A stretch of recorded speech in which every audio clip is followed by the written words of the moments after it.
और किसी रूप का ध्यान करेंगे तब फिर दोहरा मेहनत पड़ जाएगा। मना नहीं किया लेकिन दोहरा मेहनत पड़ जाएगा।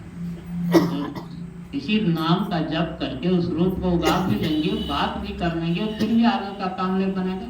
जैसे समर्थ रामदास जी रामकृष्ण जी महाराज माँ काली का प्रत्यक्ष दर्शन बात करते थे लेकिन आगे का काम बंद था।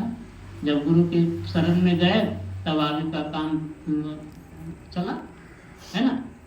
उसी तरह से मीरा जी भगवान कृष्ण से बात करती थी, फिर भी आगे का काम बंद था, आगे की भक्ति बंद थी। जब संत रैदास जी महाराज शरण में गई तब आगे का काम हुआ। तो दोहरा मेहनत पड़ा उनको।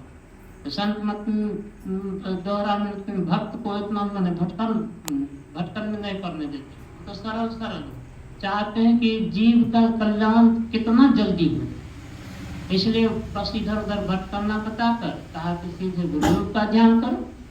गुरु रूप का ध्यान बन जाएगा तो अंतरपट खुल जाएगा, आगे का सब काम बन जाएगा। प्रमाण गोस्वामी तुलसीदास जी महाराज लिखते हैं, श्री गुरु पद नख मणिगण ज्योति सुमिरत दिव्य दृष्टि ही होती। गुरु रूप का वो ध्यान बन जाएगा तो दिव्य दृष्टि खुल जाएगी। दिव्य दृष्टि खुल गई तो बस अंतर साधन अंतर यात्रा शुरू हो जाएगी, अंतर की भक्ति शुरू हो जाएगी। जो निर्गुण भक्ति बिंदु ध्यान और नाद ध्यान है सो शुरू हो जाएगी। तो गुरु रूप का ध्यान करने वाले भक्त दोहरा मेहनत में नहीं पड़ते। तो कहा कि मूल ध्यान करना है तो ध्यान करना है तो गुरु रूप का ध्यान कीजिए। और फिर भी कहा ब्रह्मा जी ने कि किसी हम लोगों को मूर्ति ध्यान का खंडन नहीं करना चाहिए। ये भी कहा ब्रह्मा जी ने, मूर्ति ध्यान का खंडन नहीं करना चाहिए। मतलब कि जिस भक्त को जिस रूप का जो पसंद है तो ध्यान करता है तो करने दीजिए, खंडन नहीं कीजिए या बिल्कुल निषेध नहीं कीजिए, बिल्कुल निषेध नहीं। हाँ, फिर कहा कि इसी में फंसकर भी मत रहो, यहाँ से आरंभ करो आगे बढ़ो। भगवान का जो विशेष रूप है, सूक्ष्म रूप, बिंदु रूप या ज्योति रूप, उसका ध्यान कीजिए तो और विशेष भक्ति हो गई बन जाएगी। और उनका शब्द रूप भी है। भगवान कृष्ण ने कहा शब्द ब्रह्म भी मैं हूँ, और बिंदु के लिए कहा अनोरम्या रूप भी मेरा ही है।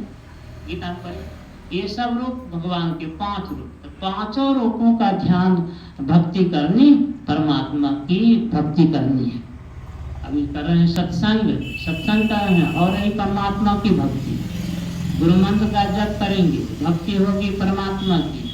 गुरु रूप का ध्यान करेंगे, भक्ति होगी परमात्मा राम की। और बिंदु ध्यान करेंगे, भक्ति होगी परमात्मा की। और शब्द ध्यान करेंगे, भक्ति होगी परमात्मा की। जबकि परमात्मा नाम रूप से बहुत परे, मन बुद्धि से परे।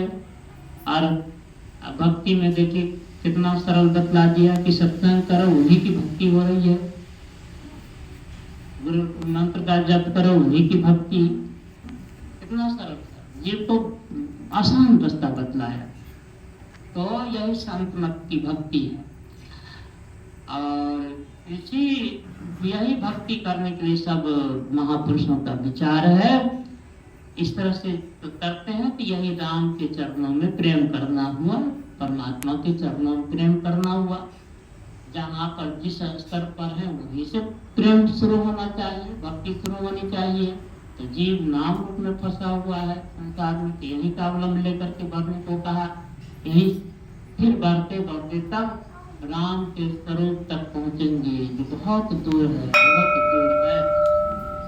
और वहाँ पहुँच जाएंगे तब क्या कहते हैं, सुख शांति मिल जाएगी। और तब राम से अभिमुख हो जाएंगे। तब हरदम राम सम्मुख ही, न पद बिछुरे पिया हमसे, न हम बिछुरे पिया से। उन्हीं से नेह लागी है हमको इंतजारी किया। ये हो जाए जित देखो कि तोई। तो यही हम लोगों को करना है, यही करने के लिए हम लोग अभ्यास कर रहे हैं। अभी यही थोड़ा सा सुनाया। श्री सतगुरु